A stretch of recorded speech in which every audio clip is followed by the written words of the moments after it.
Hey guys, how's it going? I want to quickly discuss about lung sounds. See, you can examine the lungs by different methodologies. You can just first inspect somebody's breathing. You can say that, oh, they are breathing too fast. That's inspection. And then palpation to see if they're tender, if they're hurting, like if they have broken ribs and stuff. And then percussion, where you tap on the lungs, and then you hear sounds, and then with that you can make some assumptions. And then last would be auscultation, which is listening to the lungs. And a lot of people, they think that when you listen to the lungs, you hear just either normal breath sounds or abnormal breath sounds. But did you know that within the abnormal breath sounds, you got different kinds of it?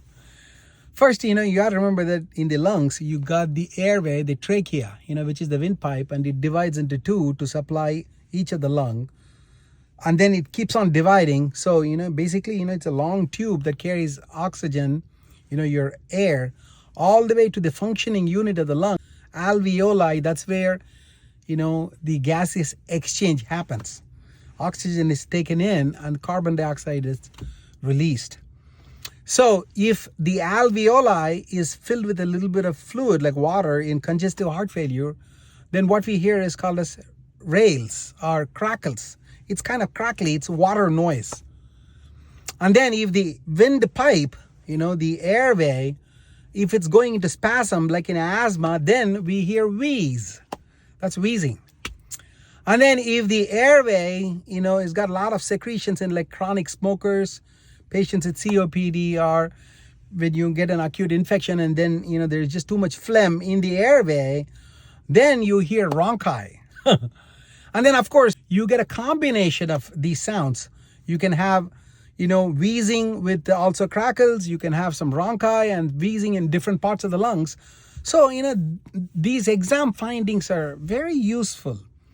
So recently when I was discussing with a colleague, we were discussing whether exam is even needed, because nowadays CAT scans and MRIs and laboratory tests, they show you so much of information. So then a lot of, I think, medical students nowadays would be tempted to just look at the lab values and not even examine the patient. But that's just not a good idea at all, because examination shows you a lot of information. Like what I said, just in lung exam, there are just too many details that we got to pay attention to. So examination would never be replaced just by lab values. Talk to you later in my next post, guys. Goodbye.